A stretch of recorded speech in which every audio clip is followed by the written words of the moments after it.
What's up, family? It's your boy VE to the double L E, and I'm back here with another deck profile.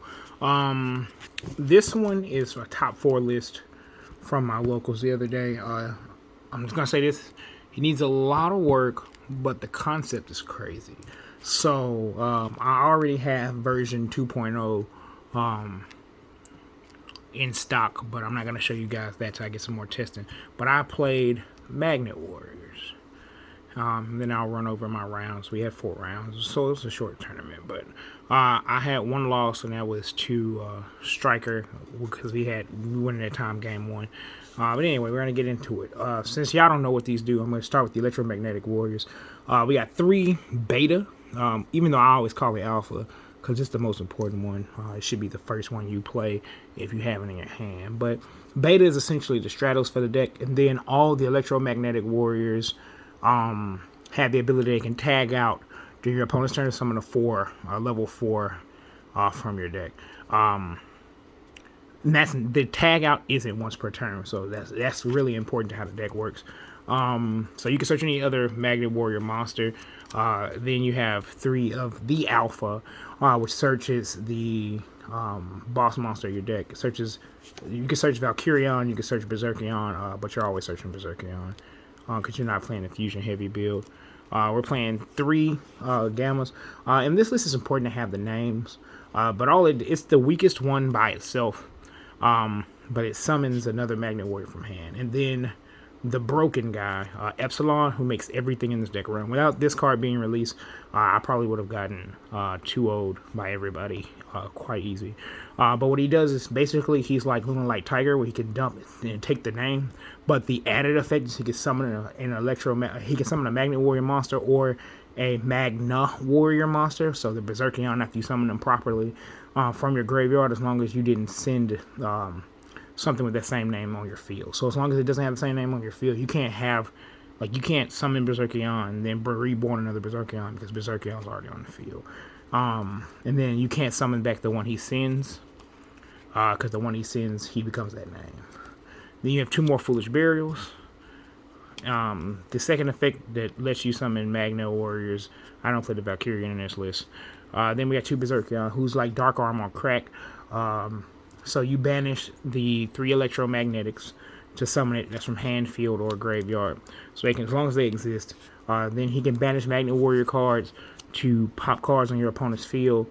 And then if he's destroyed by battle or an opponent's card effect, then you can kind of like ABC Buster float back into the 3 banished ones.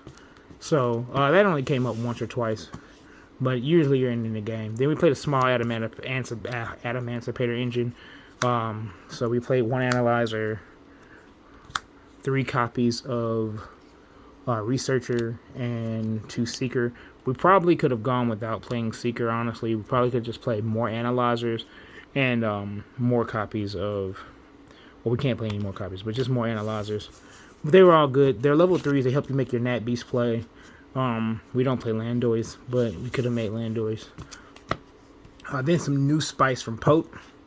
We're playing Water Rock Man. His name is Carathan, the Hidden Gem of the Seafront, but I'm calling him Water Rock Man. So Water Rock Man, what he says is you can discard him from your hand. You get an additional normal summon of an Earth monster or a Water monster during that turn. And if you control an Earth and a Water while he's in the grave, you can special summon him. He came up, but not much. You played Fossil Dyna. That's important for another engine. And Weathering Soldier for the fossil cards. And now here's what's broken. So some more Pote Spice. We have the Vernalizer cards, or Burner Sylph. They all have unique effects, but they all discard themselves and another monster or another Verna Sylph card to do something, and then reborn an Earth monster, then locks you into Earth monster effects. You can summon whatever, but you can't activate those non-Earth effects that turn. So she searches your spells and traps basically, but she can search any of the cards. He's a Foolish Burial plus a Monster Reborn. So his effect, and they don't target the monsters that they summon, which is wild. You just special summon an Earth non-targeting except for one with the same name. So you would send an Earth. You can Foolish Burial a monster, and then use another Vernisylph to bring it back. They all walk you to the Earth, but he's the Foolish Burial, and then the return. So he's the way you set it up. And then this bear lets you draw one, and this rabbit picks up an Earth monster from your graveyard. Those ratios need to change. I think I should have gone a little bit harder on there. And then hand traps, all I had on me was 2 Veilers and Pankratops you can summon back with the Vernisylph cards. So with the bear, you can ditch 2, draw a card, and then later on bring back a monster. And that monster sometimes is just Pankratops. And then spells that conflict directly with the bear. Extravagance, which is pretty good. 3 Fossil Fusions because it gets you the game. These are basically Foolish Burials. This card is nuts. What it says is you can target a Magnet Warrior, especially someone with a different name from that one from your deck for level 4 or lower. Then, once it resolves, all Magnet Warriors you control can't be destroyed by card effects for the rest of the turns. And it pairs really well with the Fill Spell, which says basically turns once per turn you can turn your monster to your rock monster into Grand Mole, and then it's a monster reborn from graveyard as long as you have an Earth monster. I mean a rock monster, I do believe.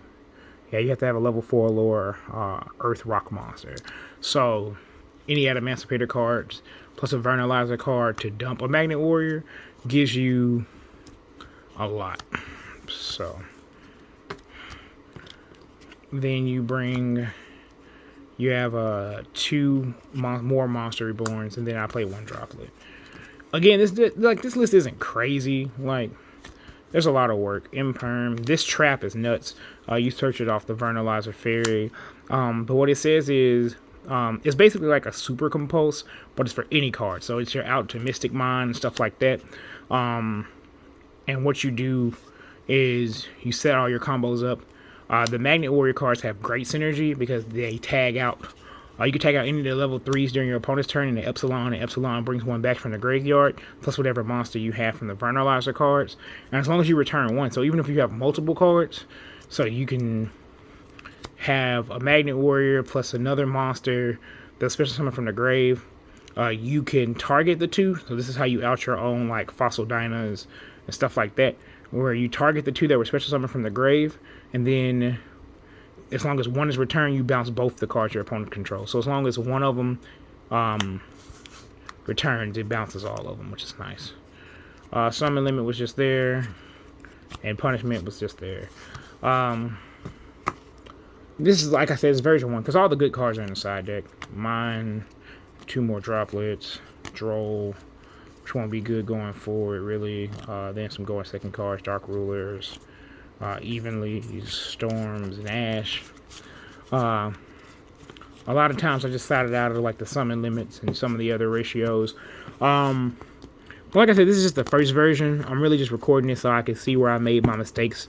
And if I need to go back and keep some cards, then cool. But this stuff is insane. I'm going to keep working on the list until I get a list that I'm truly happy with. But I'll run through the tournament report. Round 1, I played Thunder. Game 1, I got him. Game 2, he got me. Game 3, he kind of bricked a little bit, and I had a halfway decent hand, so I got there.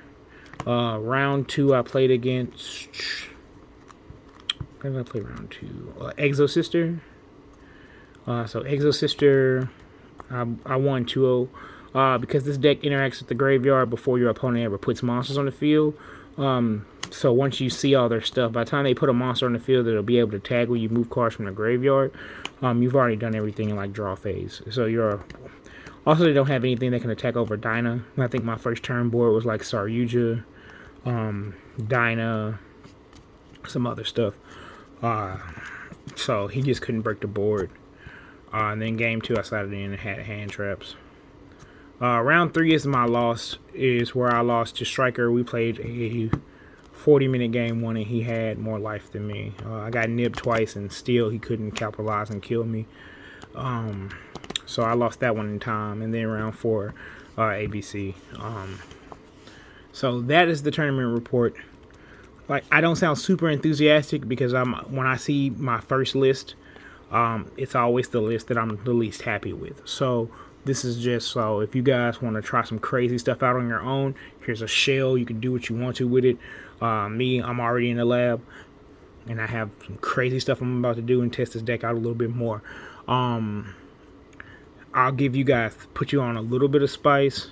You can do this with a Morph-Faith, Goliath, and stuff like that. So it's really cool. But there are a lot of Earth Floodgate monsters. The Earth Barrier statue is cool, but this format, the decks just have Splight and stuff like that, have stuff that can beat over it. So Goliath is a good choice. Fossil Dyna, more copies of Fossil Dynas. King Tiger Wanghu is a great choice for Splight in the side deck, stuff like that. But there are a lot of crazy things you can do with this deck, potentially, if you put the work in. So, I didn't show the extra deck. Thought I did. But the extra deck is just kind of like generic Earth Charmer, because you're playing an Earth deck. Sorry, usually because it's an Earth and you can do stuff. Beast, because it just wins games on its own. These two I never really made, but you could replace them with anything. 2 Gallic Granite, because I was playing Extrav. 2 Ashura King, which is nice.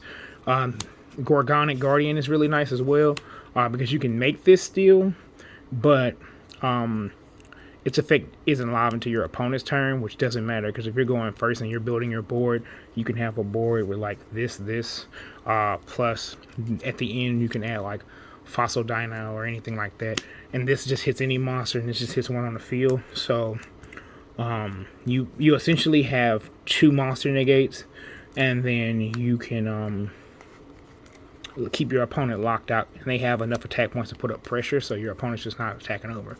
Also, if you are playing an Earth Barrier statue, after you make this and you summon your Earth Barrier statue, this protects the Earth statue, because whatever they normal summon, you just zero out the attack with Gorgonic Guardian, and then they're stuck on it, and then next turn you just kill their monster and just go into all your stuff. Then the fossil cards. This format is the best one. It searches Fossil Fusion, and also it banishes level 4. So you also deal with people's like annoying Snows, and you can get rid of the Ronin Totem. This one is good against the Tearlament matchup. You just banish the fusion, it can attack twice, and then you can also, during your opponent's turn, you can steal the one of the Draco Stapelius from the graveyard that you stole. So it's nice. You can just discard a card from your hand, special summon a card from your opponent's graveyard. This is a Dogmatica punishment target. So that is the list. Like I said, guys, experiment around with it. Do some crazy stuff, because I got a lot of crazy. Today's a double upload day, because I had the Pote